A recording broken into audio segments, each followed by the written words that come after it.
My son had a major breakthrough because he's one of those kids that hates to declutter. And of course, that breaks my heart because I literally have an entire YouTube channel and podcast about decluttering. But I had kind of given up in a sense, like thinking, okay, this is just nature over nurture. He inherited the stuff gene from my husband who struggles to get rid of stuff. And I was like, he's just gonna drown in his belongings by the time he's a teenager.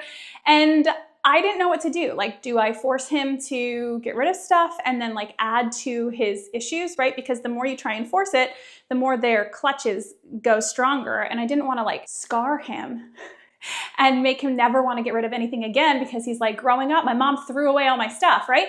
So I felt like I was stuck between a rock and a hard place. And I realized the best I could do was to give him physical boundaries, which I will always recommend when it comes to kids, especially if they don't like to declutter.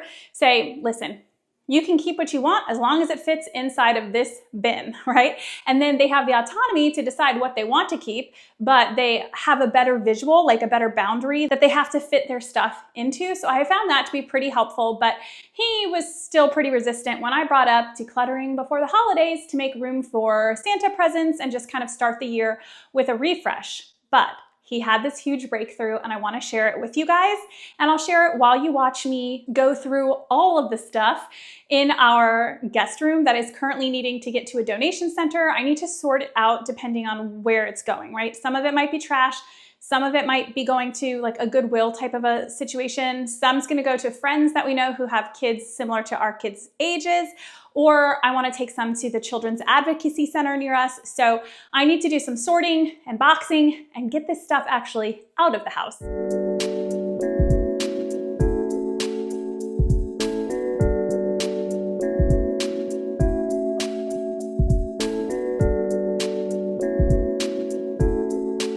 So anyways, while I'm doing that, I wanted to share with you what happened with my son to kind of help him have a breakthrough. The number one thing is that I always talk about decluttering with a positive note, with a positive type of mindset. Like, I'm not ever using it as punishment. I'm not saying you have to do this.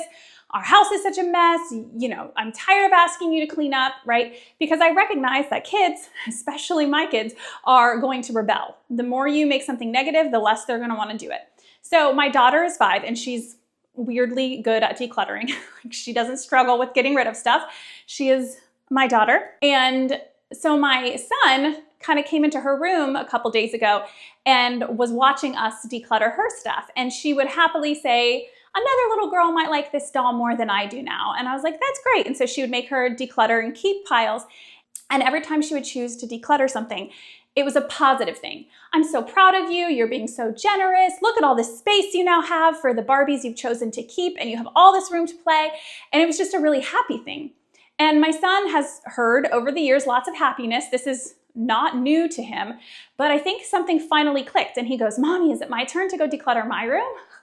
And I was so excited. I was like, first of all, what alien abducted your body? Because I've never heard you be excited about decluttering before, but also, yeah, let's go do it. And so we went to his room and we started with just stuffies. I didn't want to overdo it. And I was like, I know he has too many stuffed animals and he has a bin, the physical boundary where his stuffed animals need to fit. They currently don't, or they didn't.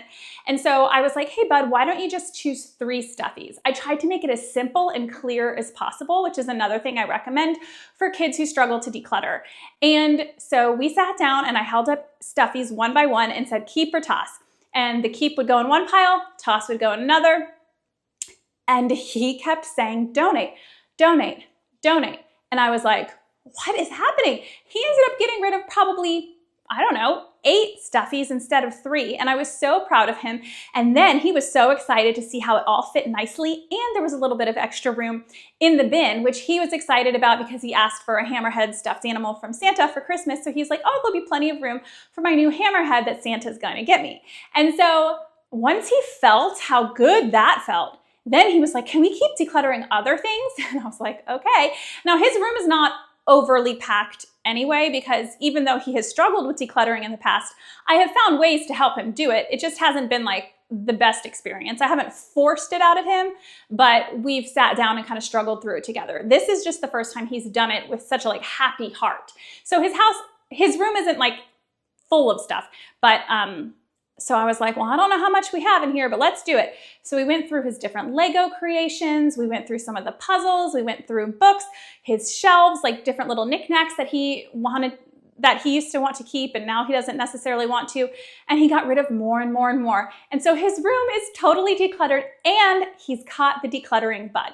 Now, do I think that he's going to be like a minimalist once he gets older? I don't. I mean, maybe there are stranger things that have happened. I think he's always going to kind of like his stuff. But finally, we had this big breakthrough and he actually understands the benefits of decluttering and can see how good it feels. So I'm sharing that as a bit of encouragement. Hopefully some of those tips are helpful and just keep going. If your kids don't want to declutter, keep talking about it with a positive mindset. This can work even for your spouse or your partner. If they don't want to declutter, always bring it up in a positive way, point out the benefits, but not in a, hey, you should see the benefits, but in a, oh my gosh, look at this kind of a thing. And you'll be surprised at how much it can rub off, even years in the making, because this has been years of my son not wanting to declutter. And now we're flying high. So use those physical boundaries, always keep it positive, and make it as clear and small as possible with specific numbers to help them not feel overwhelmed during the process. You've got this. As always, please reach out if you have any questions or you're not sure what to do. I'm always happy to chat. It's easy to go into my DMs. It's at paring_down on Instagram. You can write a comment on this video. Any way of getting in touch with me is great, and I'm here to help you. Happy decluttering.